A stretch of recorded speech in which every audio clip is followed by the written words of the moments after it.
Is there something I would consider to be hypothetically delightful news for me when it comes to VeChain? I would say yes, arguably. Nothing I say is financial advice though, but what is that?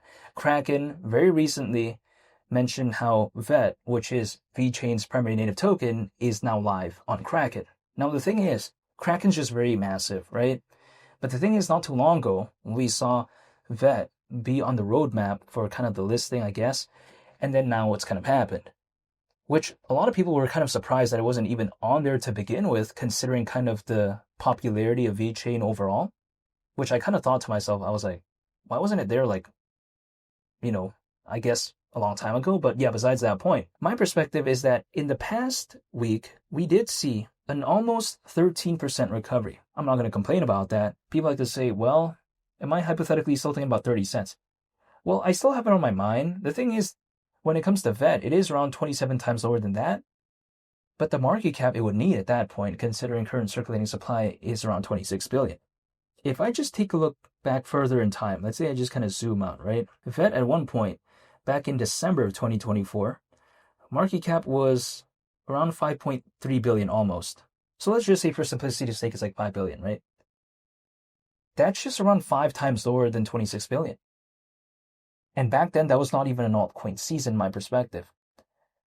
Now, if I take a look at an actual altcoin season, when it comes to VET, it was back in 2021. At that point, market cap was almost 14 billion. However, actually back then, around 300 million owners within the space. Fast forward to right now, there's over 600 million.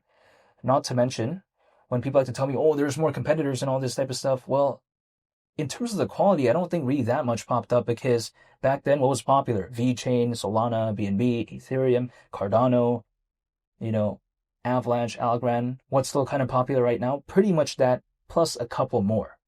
It's not like there's 30 or 40 more of that sort of type, right? There's more memes. There's just more projects overall.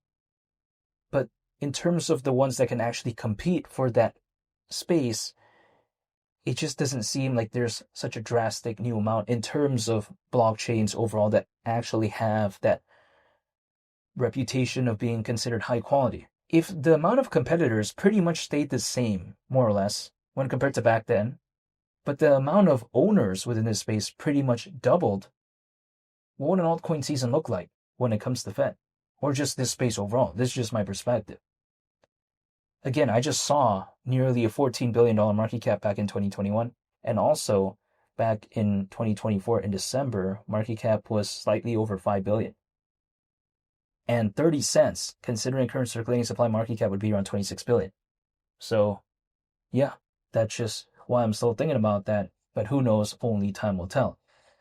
Now, the thing is this. When it comes to VeChain, just as a project, I get it. It just doesn't really have sort of the kind of cool factor or kind of like the, I guess, vibe of like a Solana, just because Solana feels a little bit kind of more cool sometimes. Because VeChain, it's focused on supply chain management in my mind.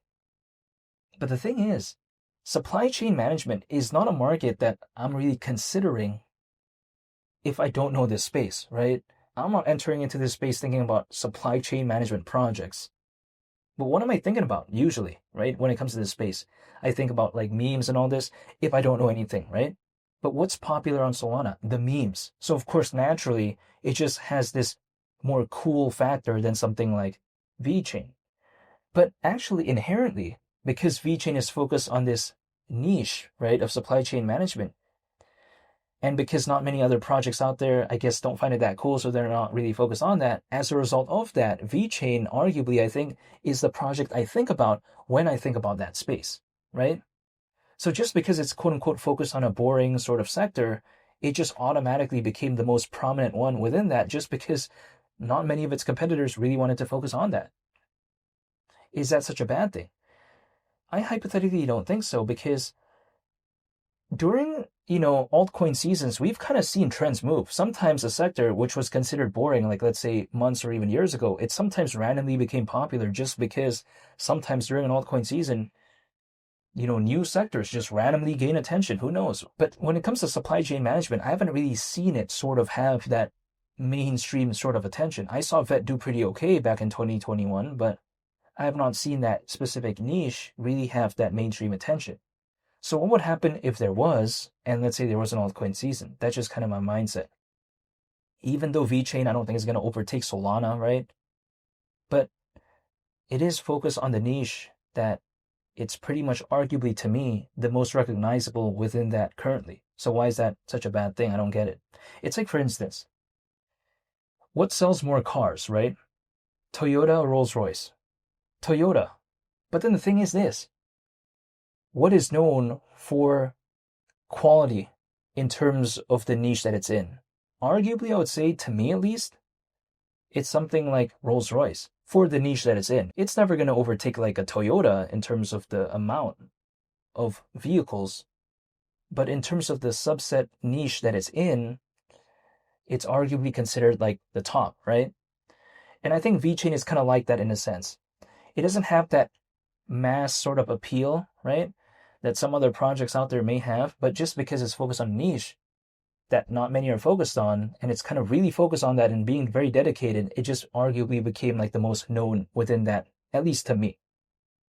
So I don't think it's necessarily such a bad thing. Not to mention the VeChain Tor blockchain, it's known for, allegedly from what I can see, sometimes people would consider reliability, because ever since 2018, supposedly zero network outages when it comes to VeChain Tor, or should I say the VeChain Tor blockchain. That's, I think, pretty impressive considering how we're in 2026 as of right now. Could it change moving forward? Who knows? But I have not seen it change, at least the last time I checked, in terms of network outages. So yeah, I find that pretty impressive overall. When it comes to VeChain, that's my thoughts currently, but we'll wait and see what happens. And if there's going to be an update when it comes to VeChain, I'm going to be making a video on that. However, I want to say thank you for watching. I hope you all have a very nice day. It's Willie the Captain. I'm out. Peace. Bye.